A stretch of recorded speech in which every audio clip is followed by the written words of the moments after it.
कल जो स्वात वाक़या होया, अगर उत्थे खड़ी आवाम नूं इस तरीके का पता हुंदा तो आवाम आसानी नाल उन्हां लोगों को बचा सकती सी। इस वीडियो को सदका जारिया समझ के ज़्यादा तो ज़्यादा शेयर कर दो ताकि अजकल सैलाबी सूरत हाल बहुत ज़्यादा और यह तरीकाकार लोगों को पता होना चाहिए ताकि दूसरों को बचा सकन। हुण एक सिरे के उत्ते बोतल के मजबूत रस्सी बनी है, रस्सी तो मुराद कोई धागा लै लो मजबूत, जिवें डोर हुंदी है या मिस्त्रियों कोल भी धागा हुंदा, वो भी बड़ा मजबूत हुंदा। वो गले के उत्ते बनिया उन्हें और बोतल दे विच पानी भरिया भर के पानी उन्हें बोतल सुट्टी है और बोतल का वजन भी इन्ना ज़्यादा नहीं, छोटी बोतल सी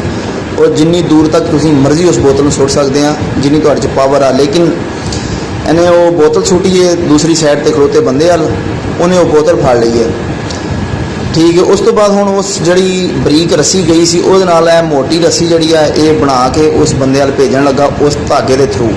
और गंढ ला के बेहतरीन तरीके नाल उन्हें दस दिता कि इस तरह तू अपने पेट के उत्ते कस के रस्सी नूं बन लेना।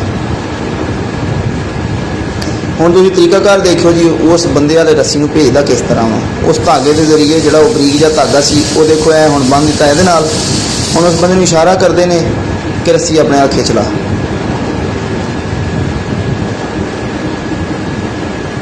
ऐ जी हुण रस्सी उस बंदे तक पहुँच चली है और अगर यही तरीकाकार कल लोगों को पता होंदा तो बासानी उन्होंने लोगों को उत्थों रेस्क्यू किया जा सकता सी। हुण रस्सी नाल उस बंदे नूं बन्निया, पानी का बहाव बहुत तेज़ है, तुहाडे सामने पानी उस बंदे नूं देख लो किवें स्पीड नाल अगे लैके जा रहा, लेकिन ए बाहिम्मत लोगों ने छेती नाल उहनूं छिकिया वाली साइड ते खिच के ते ऐ जी उहनूं पानी दे विचों बाहर कढ लिया। सदका जारिया समझ के जल्दी जल्दी वीडियो को शेयर कर दो ताकि तरीका सब